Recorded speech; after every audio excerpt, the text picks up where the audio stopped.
சகோதரிகளே, நாம் என்னதான் அல்லாவிடம் நமக்கு தேவையான துவாக்களை நாம் கேட்டாலும், அல்லாஹ் உங்களுக்கு அந்த துவாவை கபூலாக்க மாட்டேங்கிறானா?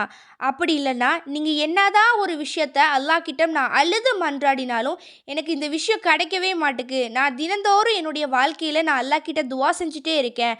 ஆனால் அல்லாஹ் எனக்கு இதை கபூலாக்கியே கொடுக்க மாட்டுக்கான் அப்படின்னு உங்களுக்கு தோணிட்டே இருக்குதா? அப்போது இந்த ஹதீஸை கேளுங்க. துவா கபூலாகணும் அப்படின்னா நம்ம என்ன செய்யணும்? இப்னு அப்பாஸ் ரலியல்லாஹு அன்ஹு அவர்கள் அறிவிக்கிறார்கள், நபி ஸல்லல்லாஹு அலைஹி வஸல்லம் அவர்களுடன் நான் இருக்கும்போது, மக்களே, நீங்கள் ஹலாலான தூய்மையான உணவையே சாப்பிடுங்கள் என்ற பொருளுடைய திருக்குரான் வசனம் ஓதப்பட்டது. அப்போது சஅத் இப்னு அபி வக்காஸ் ரலியல்லாஹு அன்ஹு அவர்கள் எழுந்து நின்று, யா ரசூலல்லாஹ், நான் கேட்கும் துவாக்கள் கபூலாக எனக்காக நீங்கள் துவா செய்யுங்கள் என்று கூறினார்கள். அப்போது நபி ஸல்லல்லாஹு அலைஹி வஸல்லம் அவர்கள் கூறினார்கள், சஅதே, உன்னுடைய உணவை ஹலால் மற்றும் தூய்மையானதாக ஆக்கிக்கொள். உன்னுடைய துவாக்கள் ஏற்றுக்கொள்ளப்படும்.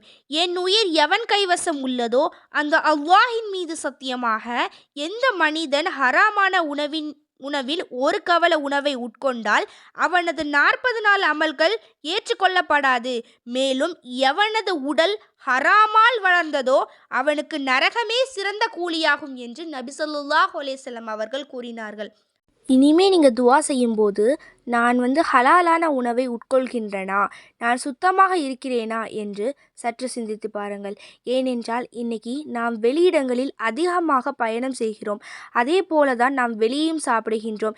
இன்றைக்கு ஒரு இறைச்சி இருக்கிறது என்றால் அது அல்லாவின் பெயர் சொல்லி அறுக்கப்பட்டதா இல்லை அறுக்கப்படாததா என்று சற்று சிந்திக்க கூட நாம் மாட்டுகிறோம். அப்படித்தானே சகோதர சகோதரிகளே? ஏதோ நமக்கு கிடச்சிருக்கு, ஏதோ எனக்கு பிடிச்சிருக்கு, எல்லாரும் சாப்பிட்றாங்களே அதனால் நானும் சாப்பிட்றேன் அப்படின்னு நம்ம நினச்சி சாப்பிட்டுட்டு இருக்கோம். என்னைக்காவது ஒரு வாட்டி நம்ம யோசிச்சு பார்த்துருக்கோமா, இது அல்லாவோட பெயர் சொல்லி தான் அறுக்கப்பட்டிருக்காங்களா அப்படின்னு? இது மட்டும் இல்லாமல் இன்றைக்கி நம்ம எவ்வளவோ சாக்லேட்ஸ்கள் சாப்பிட்றோம், அப்படி தானே? இன்றைக்கி கூட சாக்லேட்ஸில் பன்னியோடைய கொழுப்பு சேர்க்குறாங்க. நிறைய விஷயங்கள் வெளிவந்தது.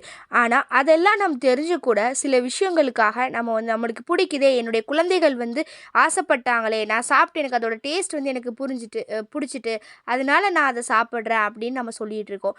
ஆனால் இது அல்லாஹ்வுடைய பெயர் சொல்லி இது பண்ணல, இது ஹலாலாக நம்மளுக்கு அல்லாஹ் தாலா கொடுக்கல அப்படின்னு நம்ம என்றைக்குமே யோசிக்க மாட்டோம். அப்போது நம்ம ஒவ்வொரு விஷயத்தையும் யோசித்து நம்ம சாப்பிடக்கூடியவங்களாக இருக்கணும். ஏதோ நம்மளுக்கு கிடைக்குது, ஒரு கவலை உணவு தானே, அதனால ஒன்றும் பிரச்சனை இல்லை, இன்றைக்கி சாப்பிடுவோம், நம்ம அல்லாஹ் கிட்ட பாவ மன்னிப்பு கேட்டுக்கலாம் அப்படின்னு நம்ம நினைக்காம, நம்ம சாப்பிட்ற உணவே ஹலாலாக இருக்குதா அப்படின்னு நம்ம பார்த்து சாப்பிட்டோம் அப்படின்னா அல்லாஹ் தாலா நம்மளுடைய துவாக்களை கபூலாக்கி தருவான் அப்படின்னு நம்ம நினைக்கக்கூடியவங்களாக இருக்கணும். அஸ்ஸலாமு அலைக்கும் வரஹ்மத்துல்லாஹி வபரகாத்துஹு.